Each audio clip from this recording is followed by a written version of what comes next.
Okay. Today is June the 14th, and it's Edward Hoffman's birthday. He's 93 years old, and I have some questions, and I'm going to ask you, and you just answer them to the best of your ability. Or however you like. Or however you like. Or if you don't want to answer them, that's fine too. Just tell me that. What, excuse me, what comes to mind when you think about growing up in your hometown?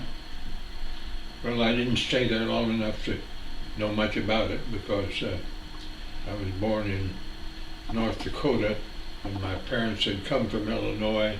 My mother had arthritis and the climate was not good for her, so she gathered us kids up and headed back for Illinois near her brother's place in Quincy. And Dad followed her, and when they'd have disagreements years later, she'd say, "I left you once and you followed me." But what I do remember was coming down on the train because that's the way we moved from Dakota back to Illinois. And I remember saying to a man, "I'm a North Dakota Dutchman." And I had blonde hair, and he said, "Well, I knew you were a Dutchman, but I didn't know you about the North Dakota part." And I thought, how stupid can it be? The two go together. Yeah.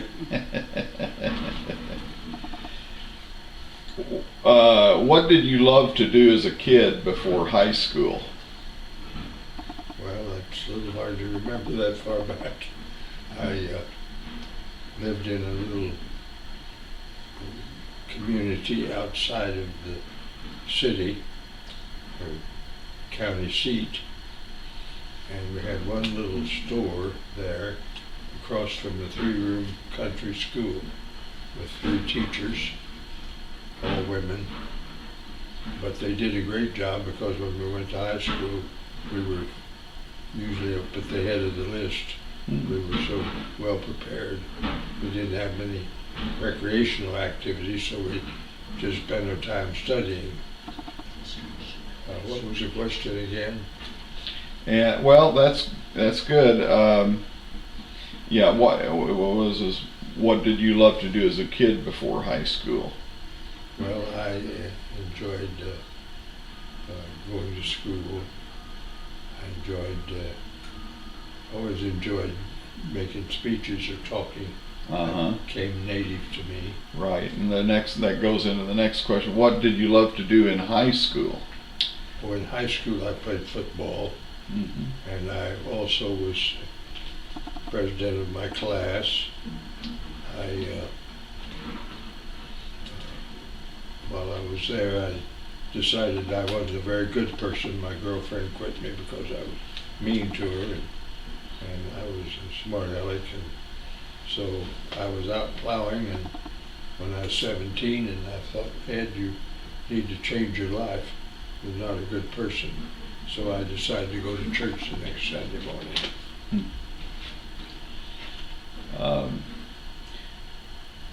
What do you remember most about your mother? Well, she was the one that reared us because Dad was never home except to go to sleep at night. He was down at the local tavern, and his job was to buy tracts of timber and have them harvested by someone else. He never did any physical labor. So Mom taught us. She saw to it that we went to Sunday school. She was a very good mother. And what was most important to her? Well, it was important to her that we lived a good life, that we be decent and worthwhile, and it was important that I get a good education. I was the one out of the 7 children who cared about school and who got a degree even from high school, let alone advanced degrees. And what do you remember most about your dad? Well, he was good to us. He sat at the card table at the local tavern. Sometimes when Mom saw his billfold was pretty thin, she knew he was in the back room playing poker, which is against the law, and she'd call the sheriff and have him close the poker game. Dad, as I said, was good to us, but he was never home, except to sleep at night. In the morning, he gave the men that ran the farm instructions as he lay in bed and spoke through the window. He didn't even get up to give them the instructions. How did you meet your first wife and know that she was the one?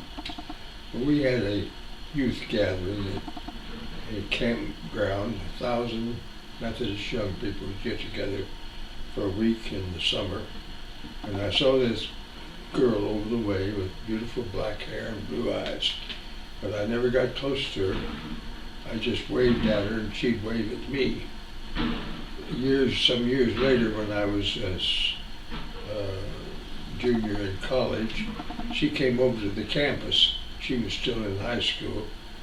And she said to a friend of hers, well, I saw all the preachers, student preachers, but I didn't see Ed Hoffman. And this friend of hers told me this, and boy, that's all I wanted to know, because I loved to see her even from a distance. So I went to her pastor, and he flew around and made it difficult for me to meet her, but finally he gave in, and I found out where she lived and started going with her.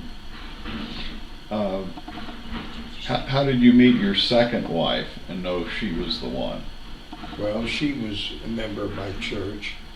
She was to marry a fellow, and I was to officiate at the wedding, except that he stepped out on her. She was a 26-year-old virgin, and he had the stupidity to tell her that when he stepped out on her, he went with a gal so he could have some sex. And she quit him, and that gave me an opportunity when Vivian died to start going with her. We went for a little while and decided to get married. How did you choose your career, and what was your favorite part about it? I always loved to give speeches. That came easy. And when I was baptized and joined the church and was converted, it began to change my life, and I said to the minister's daughter, I think I want to go into the ministry. She said, well, you have to be called. Well, my minister didn't worry about that. He just right away began to put me into the process of going into the ministry. And I felt at home with it. What did I like about it? Everything. I loved the churches. I loved to preach. I loved to teach in the college. And I loved to be an administrator over 90 pastors for 5 years. What made you successful at your work? Well, I think part of it was my preaching.